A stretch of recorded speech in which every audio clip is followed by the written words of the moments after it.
Hey guys, so I tried to shoot this earlier this morning at my house and lighting was really bad and I was rambling. So I'm just gonna recap. I'm doing like a what I eat in a day today because I figured it was a good day to do it. I'm eating like pretty standardly what I eat during like any kind of school or work day. But I also happen to like be in between classes right now. It's like my week between semester and summer, so I actually have time to like film things, but it's still like what I would usually eat, so I think it's like a good representation. So my like standard for breakfast and lunch are smoothies for sure. So I try to have like 2 of these for a meal, and so like 2 liters.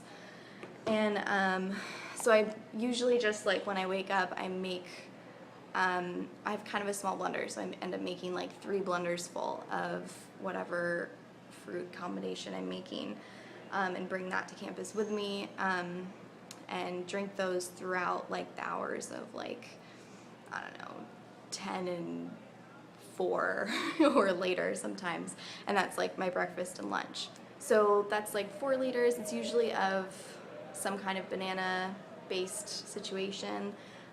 This is banana and this like tropical mix, organic tropical mix from Costco that has peaches and mango and pineapple and strawberries. And so it's like bananas, that, and water. And that's pretty normal for me. Sometimes it's just bananas, sometimes it's bananas and strawberries, sometimes it's bananas and frozen cherries, which is another really good one that I've loved lately. But that's my breakfast and lunch, and it's always like that's just kind of what is easy for me to make and then carry to school and then consume and like store in my fridge. Then like later in the day, I usually bring some kind of like leftovers or something I've prepared the night before or that morning that's starch based. So usually I have like rice or potatoes or pasta or something, and I'll show you guys that later. So for dinner, I was going to eat on campus in my studio, so I could get more work done. But I realized that I forgot a fork, and I didn't have any kind of utensils whatsoever. And working on white paper on this delicate drawing and eating with my hands was just not going to happen. So what I'm eating tonight is this beautiful spread here. I've already eaten one of these bowls full of rice and yams and veggies and black beans and sriracha. Between those like 2 bowls, like the whole Tupperware that I had full of all those leftovers, so all of that is a little bit less than 1,000 calories. I didn't even talk about like the calories that I had for the breakfast, or breakfast and lunch, but all those smoothies probably came out to around 1,600-ish, maybe 1,800, you know, like somewhere in that ballpark. But basically, every day for me is like at least 2,500 calories, unless it's like a fluke day. But I'm pretty active and I'm pretty busy all the time, so I am eating a lot of food.